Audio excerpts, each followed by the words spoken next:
الحمدللہ رب العالمین والصلاة والسلام علی سید الانبیاء والمرسلین نبینا محمد وعلی آلہ وصحبہ اجمعین اما بعد رب اشرح لی صدری ویسر لی امری واحلل عقدۃ من لسانی یفقہوا قولی۔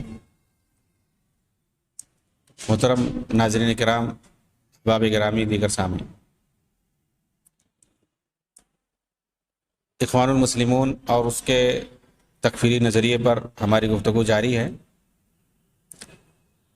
اپنے تکفیری نظریے پر انہوں نے جن نصوص سے استدلال کیا ہے اس پر ہم رد کر رہے ہیں،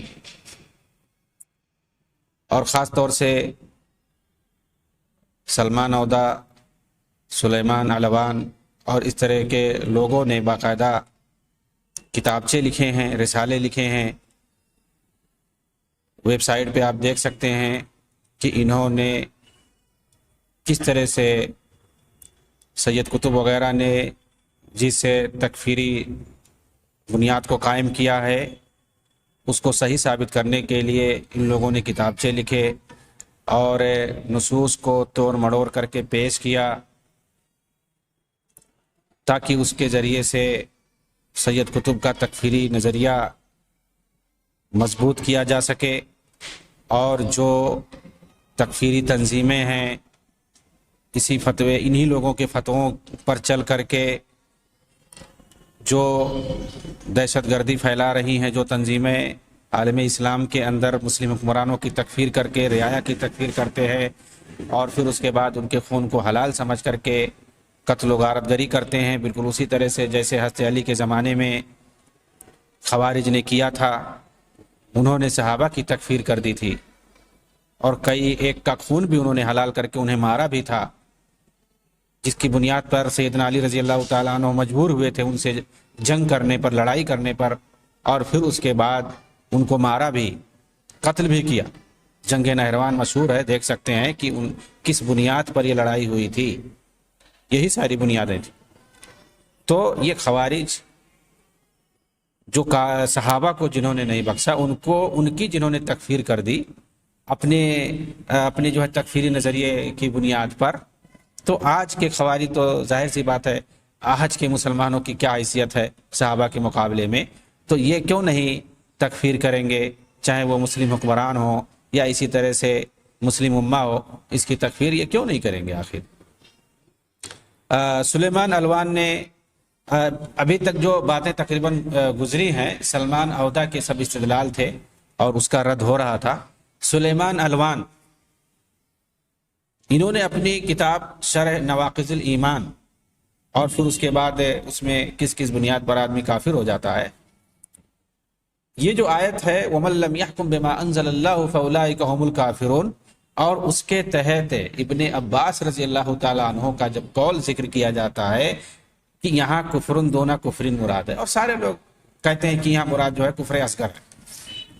ان کے اس اصطلاح سے مطلب کیا ہے، جو کفر کا لفظ استعمال ہوا ہے اس سے چھوٹا کفر، یہی ہے کفرن دونا کفرن، یعنی بڑے کفر کے مقابلے میں اس سے کمتر کفر ہے، تو مطلب یہ ہے کہ کفر اصغر، یہی سب لوگوں نے مطلب سمجھا ہے حضرت ابن عباس رضی اللہ تعالیٰ عنہ کے اس قول سے۔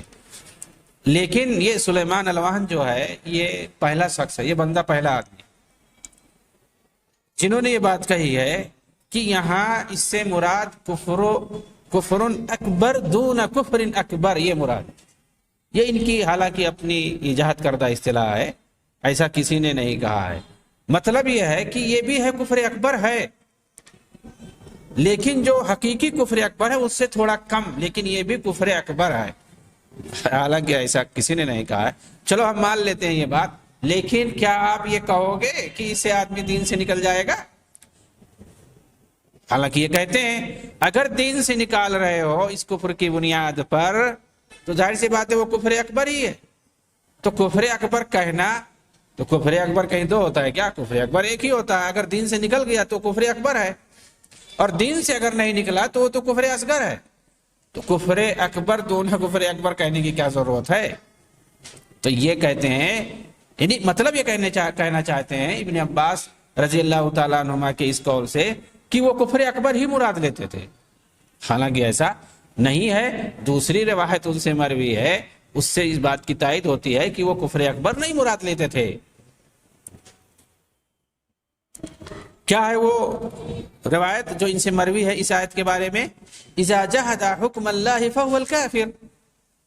ابن عباس رضی اللہ تعالیٰ عنہما کہتے ہیں مزید تفصیل، یہ تو مطلب شارٹ کٹ میں انہوں نے کہا کہ کفر دون کفر، یہ مختصر انہوں نے بیان کر دیا، اس کی تفصیل انہوں نے بیان کی ہے۔ اذا جحد حکم اللہ فهو کافر، اگر وہ اللہ کے فیصلے کا انکاری ہے تو کافر ہے۔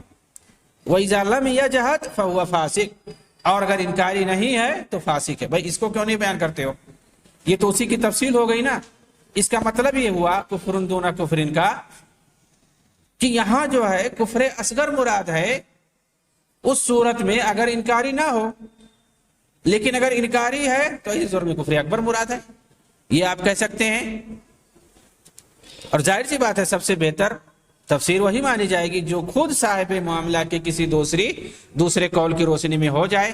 جب ابن عباس رضی اللہ تعالیٰ عنہما کا یہ قول جو ہے، جو کہ مجمل ہے، اختصار سے ہے، ان کے کسی دوسرے قول سے اس کی وضاحت ہو جا رہی ہے، تو سلیمان الوان اور سلمان عودہ کون ہوتے ہیں اس کی تفسیر کرنے والے اپنی طرف سے کہ ابن عباس نے یہ مراد لیا ہے۔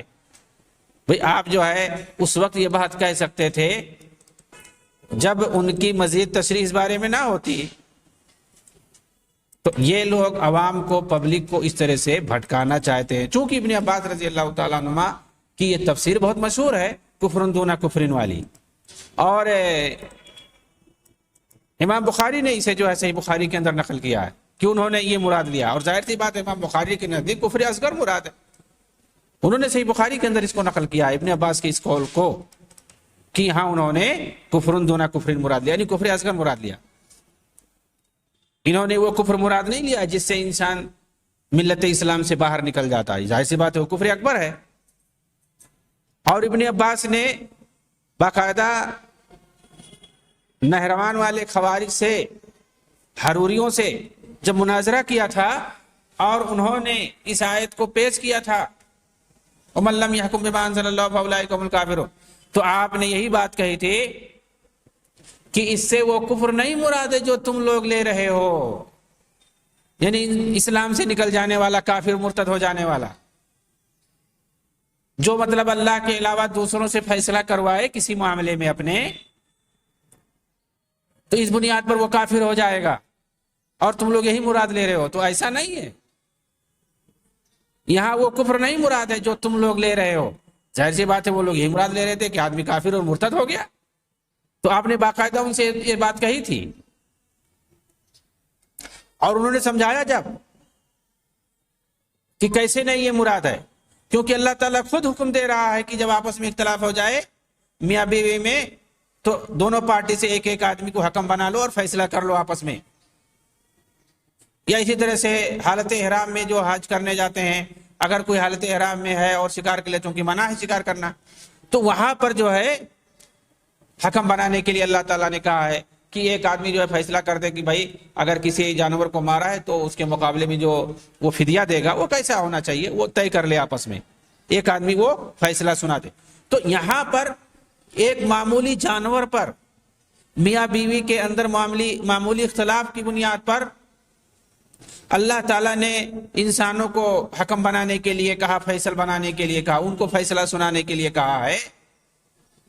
تو ظاہر سی بات ہے امت کے اندر اتنی بڑی اختلاف کو اگر حل کرنا ہے تو اس میں اگر ہم دو آدمی کو حکم بنا رہے ہیں، ان کے فیصلے پر اگر ہم عمل کر رہے ہیں، وہ دونوں جو کہہ دیں اسی پر ہم عمل کریں گے، تو اس میں کون سی بڑی بات ہے؟ اس طرح انہوں نے سمجھایا ان خوارج کو، تو بہت سارے لوگ مان کے ان کے دماغ میں بات گھس گئی، اور بہت سارے ایسے بھی تھے کہ جن کے دماغ میں بات نہیں گھسی، بھوسا بھرا ہوا تھا، نہیں ان کے دماغ میں بات گھسی کہ غیر اللہ کا بھی فیصلہ لیا جاتا ہے بہت سارے معاملے میں۔ ایسا نہیں ہے کہ جو ہے ہر جگہ اللہ کا فیصلہ چلے گا، جیسا کہ یہ خوارج ثابت کرنا چاہتے ہیں۔ اگر ایسا ہوتا تو اللہ کے رسول کیا کہتے ہیں؟ دنیا کے معاملے میں تم اختیار اپنے حساب سے کرو، ہاں دین کا جب معاملہ ہو تو وہ جو میں کہوں اسی پر عمل کرنا پڑے گا، اور ظاہر سی بات ہے اللہ تعالیٰ نے خود جو ہے بہت سارے معاملے میں فیصلہ کرنے کے لیے کہا ہے، تو غیر اللہ کا فیصلہ اگر وہ شرعی معاملات میں اگر ٹکراتا ہو، اس کے باوجود اسے وہ بہتر سمجھتا ہو، تو ایسی صورت میں کفر کے علاوہ اور کوئی چارہ نہیں۔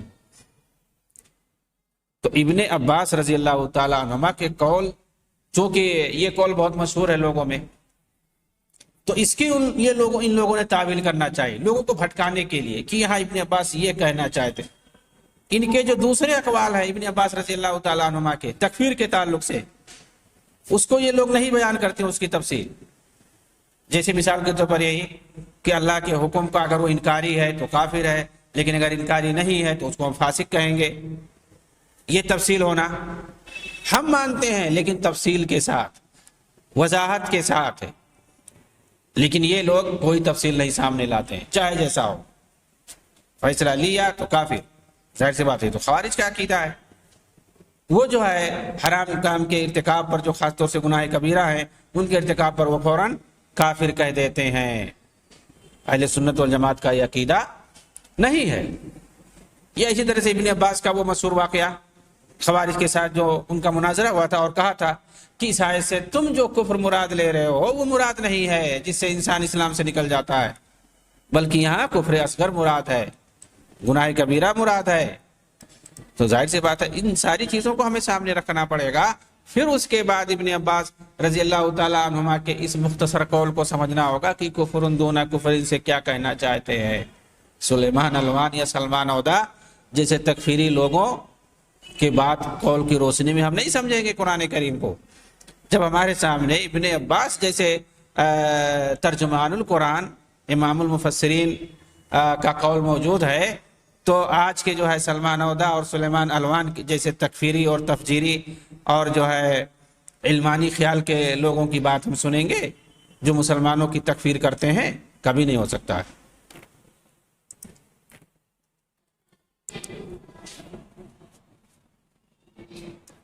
اسی طرح سے یہ لوگ کہتے ہیں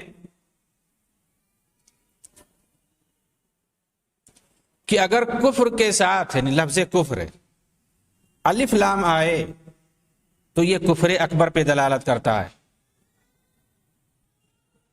اور اگر الف لام نہ آئے تو کفر اصغر پر۔ اور چونکہ جو یہ آیت ہے وَمَن لَّمْ يَحْكُم بِمَا أَنزَلَ اللَّهُ فَأُولَٰئِكَ هُمُ الْكَافِرُونَ، اس میں الف لام ہے الکافرون، تو اس کا مطلب یہ کفر اکبر مراد ہے، یعنی وہ دین اسلام سے نکل گئے، کافر ہو گئے، یعنی دین اسلام سے نکل گئے۔ اس کو الف لام تعریف کہتے ہیں۔ تو الف لام اگر لگا ہو تو انہوں نے دیکھ لیا الف لام لگا ہے، کیا یہ چیز عبداللہ ابن عباس کی سمجھ میں نہیں آئی تھی؟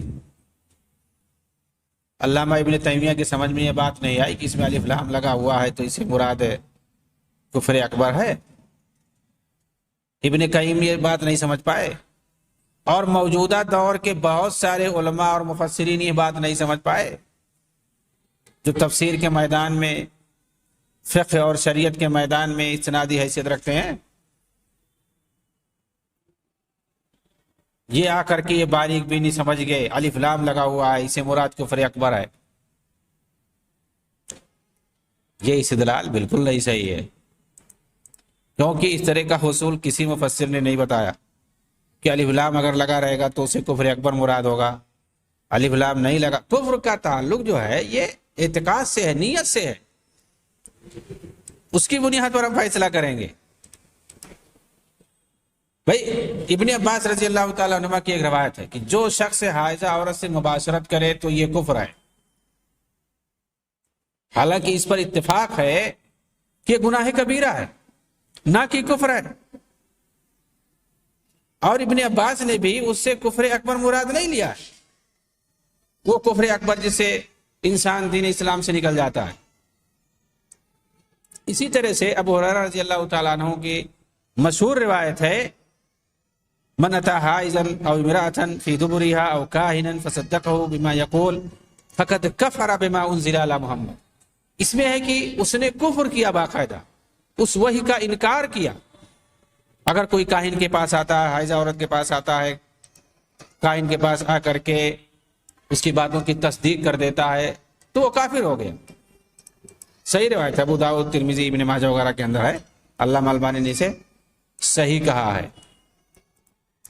حالانکہ یہاں بھی کفر سے مراد کفر اصغر ہے، کسی نے کفر نعمت لیا ہے۔ کفر اکبر اسی صورت میں لیا جا سکتا ہے جب وہ ان حرام کردہ چیزوں کو حلال سمجھ لے، شریعت میں حرام کر دیا گیا ہے، قرآن کریم کے اندر یا قول رسول کے ذریعے سے حدیث صحیح کے اندر حرام کردہ چیزوں کو اگر کوئی حلال سمجھنے لگے تو ظاہر سی بات ہے استحلال کی وجہ سے، حلال سمجھنے کی وجہ سے وہ کافر ہو جائے گا۔ اگر حلال نہیں سمجھتا ہے تو ایسی صورت میں وہ کافر نہیں ہوگا۔ ٹھیک ہے، کاہن کے پاس گیا ہے لیکن اسے حلال نہیں سمجھتا ہے، جائز نہیں سمجھتا ہے، غلط سمجھتا ہے، حرام ہی سمجھتا ہے، جادو کو حرام سمجھتا ہے، لیکن ایک پریشان حال انسان جادو کے ذریعے سے وہ اپنا علاج کرواتا ہے جا کر کے، تو وہ ایک حرام کام کا مرتکب ہو رہا ہے، گناہ کبیرہ کا مرتکب ہو رہا ہے۔ اسے حرام سمجھ کر کے اگر وہ ایسا کر رہا ہے تو، لیکن اگر جائز سمجھ کے کر رہا ہے تو ظاہر سی بات ہے اس کو ہم صرف گناہ کبیرہ نہیں کہیں گے، وہ پھر وہ استحلال سمجھ کی وجہ سے، استحلال کی وجہ سے وہ کافر ہو جائے گا۔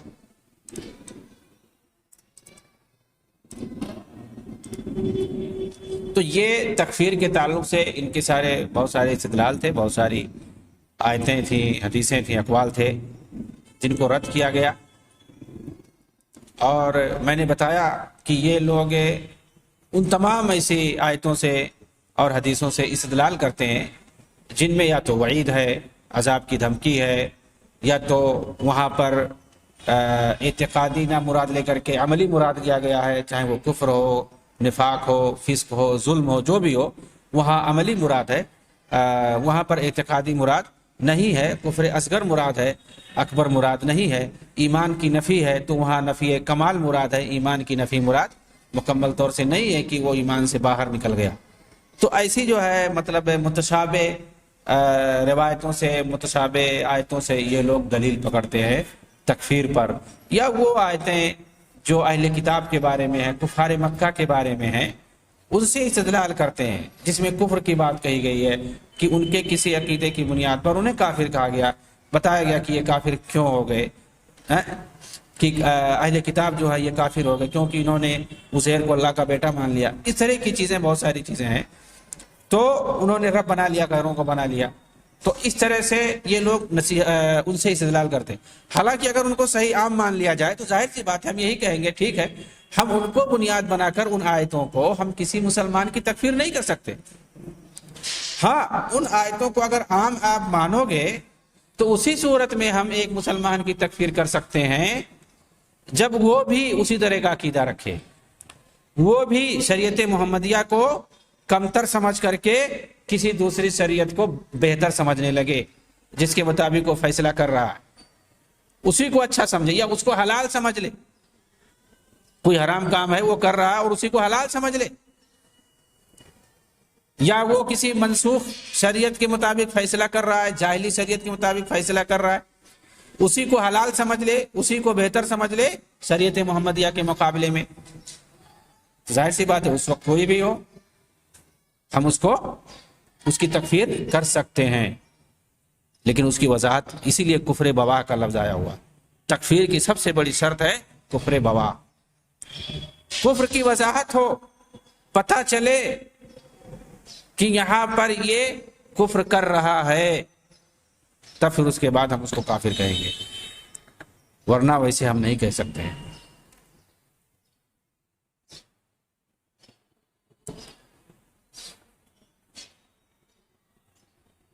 اسی طرح سے ان کا ایک اعتراض یہ ہے تکفیریوں کا، چھٹا اعتراض،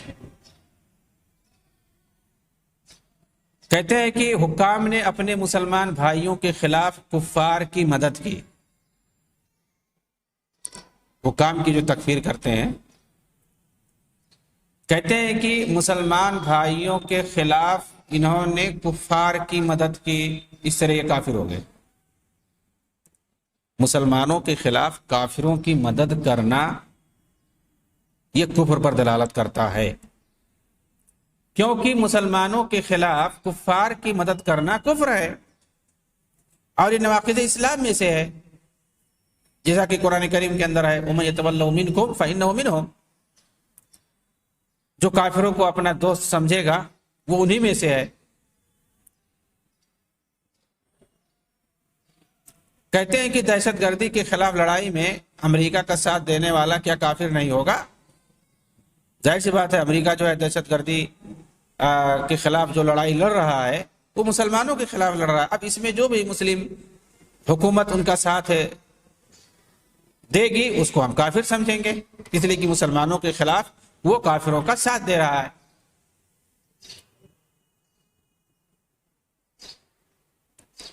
ناصر بن حمد الفہد نے ایک کتاب لکھی جس کا نام ہے التبیان فی کفر من اعان الامریکان، یعنی ان لوگوں کی تکفیر کی گئی ہے اس کتاب کے اندر جن لوگوں نے امریکہ کا ساتھ دیا تھا وار آن ٹیرر کے وقت، کہ جارج بش جونیئر کا جو زمانہ ہے اوباما سے پہلے، تو اسی وقت اس نے کتاب لکھی تھی۔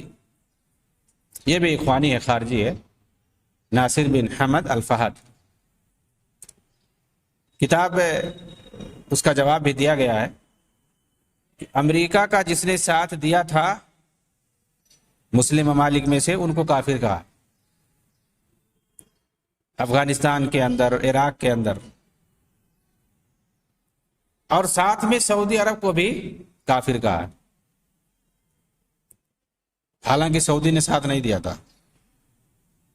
اس کی وضاحت موجود ہے۔ اور یہ بندہ بھی جانتا تھا کہ سعودی نے ساتھ نہیں دیا، لیکن پھر بھی کیوں کافر کہا؟ اس لیے کہ اس نے امریکی فوج سے مدد لی تھی صدام کے خلاف جب اس نے کویت اور سعودی پر حملہ کیا تھا۔ صدام حسین نے جب سعودی پر اور کویت پر حملہ کیا تھا تو سعودی عرب نے امریکی فوج سے مدد لی تھی دشمن کے حملوں سے بچنے کے لیے یا اسے روکنے کے لیے۔ تو امریکی فوج سے مدد لینے کی بنیاد پر سعودی کی تکفیر کی گئی ہے اس کتاب کے اندر، اور ان تمام مسلم ممالک کی تکفیر کی گئی ہے جنہوں نے افغانستان میں اور عراق میں امریکہ کا ساتھ دیا ہے۔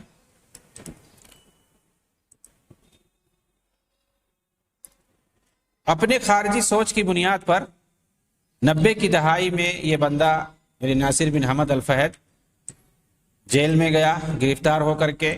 اس نے تحریک طالبان، القاعدہ اور بعد میں داعش کا ساتھ دیا۔ ابو بکر بغدادی کے پاس خط بھیج کر اسے خلیفہ تسلیم کرنے کا اعلان کیا۔ ہائر جیل میں وہ قید ہے سعودی کے اندر۔ دراصل ناصر بن حمد الفہد نے بلا کسی شرط کے مطلق طور پر ان لوگوں کی تکفیر کی ہے جو کفار کا ساتھ دیتے ہیں۔ اس کتاب کے اندر یہی آپ کو ملے گا کہ مطلق طور پر ان سارے لوگوں کی تکفیر ہے جو کافروں کے ساتھ روابط رکھتے ہیں۔ اس طرح سے کوئی بھی مسلم ملک ایسا نہیں بچے گا جو کافر نہ ہو اس کی نظر میں، کیونکہ ہر ملک کے کافر ملکوں کے ساتھ روابط ہیں، سفارتی تعلقات ہیں، سیاسی تعلقات ہیں، تجارتی تعلقات ہیں، ہر طرح کے تعلقات ہیں۔ تو ظاہر سی بات ہے کون بچے گا؟ سفارتی تعلقات ہیں، تجارتی تعلقات ہیں، عسکری تعلقات ہیں۔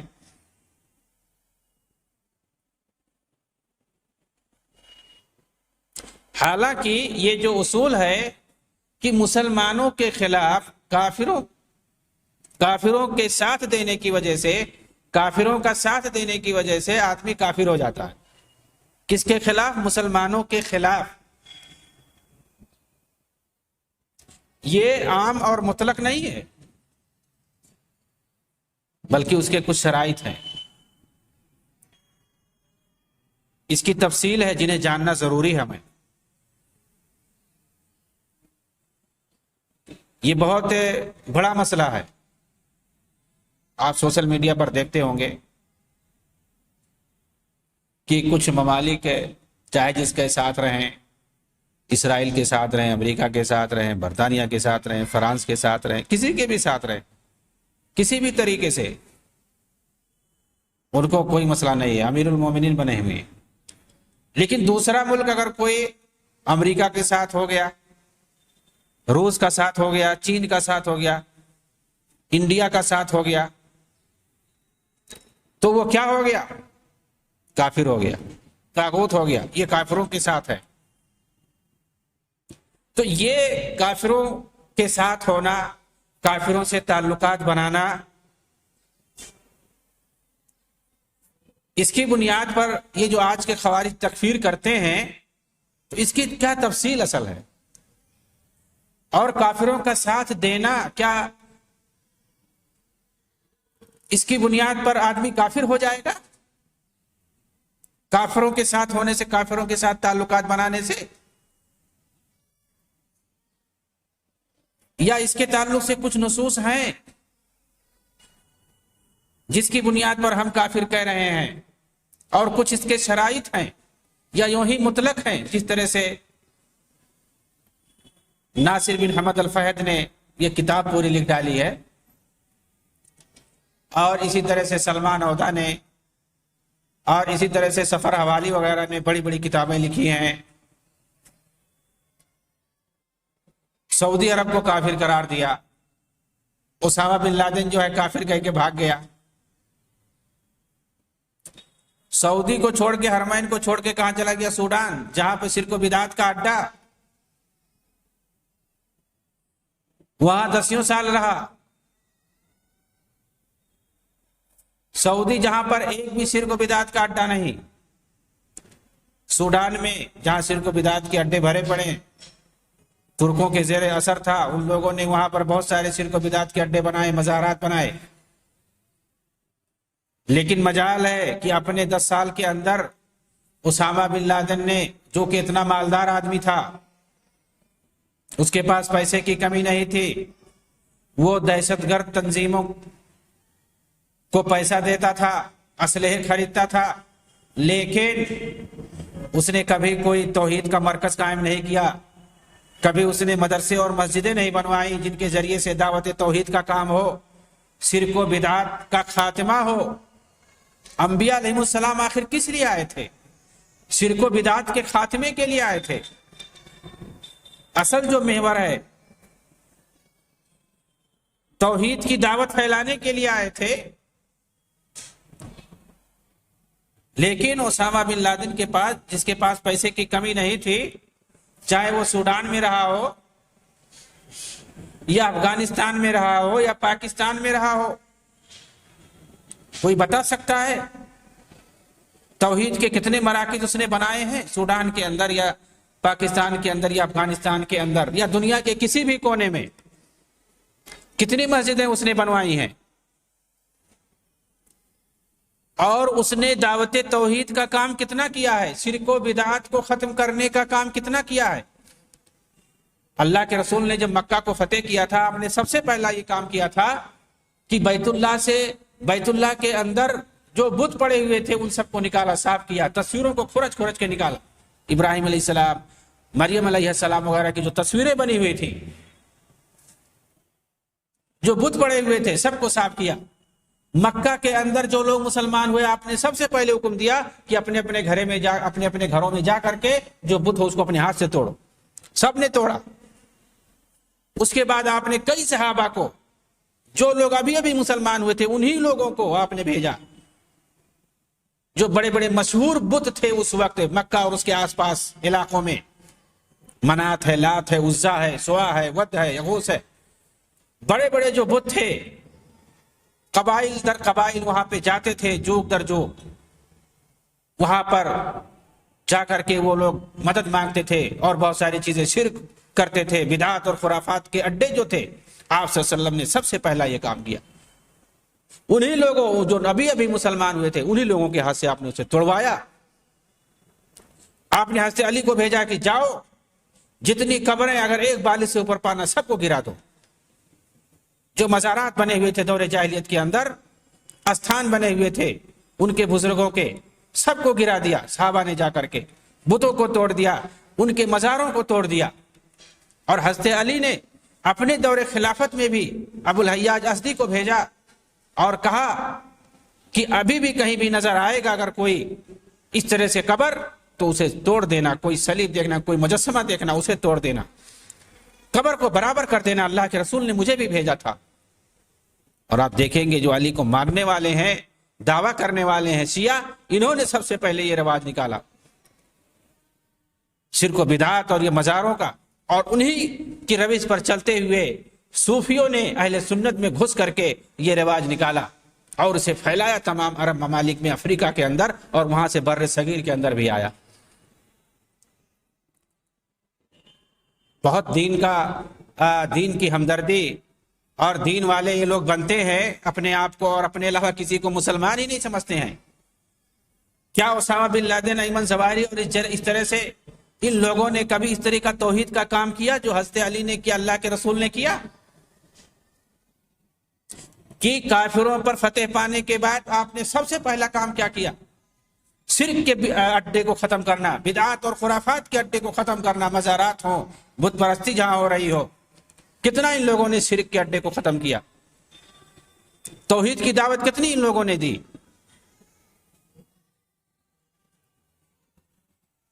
تو یہ ہوتا ہے، ایسا نہیں، یہ خوارج کی سوچ ہے، یہ مسلمانوں کو قتل کرنا ان کا اصل دین ہے اور دھرم ہے دراصل۔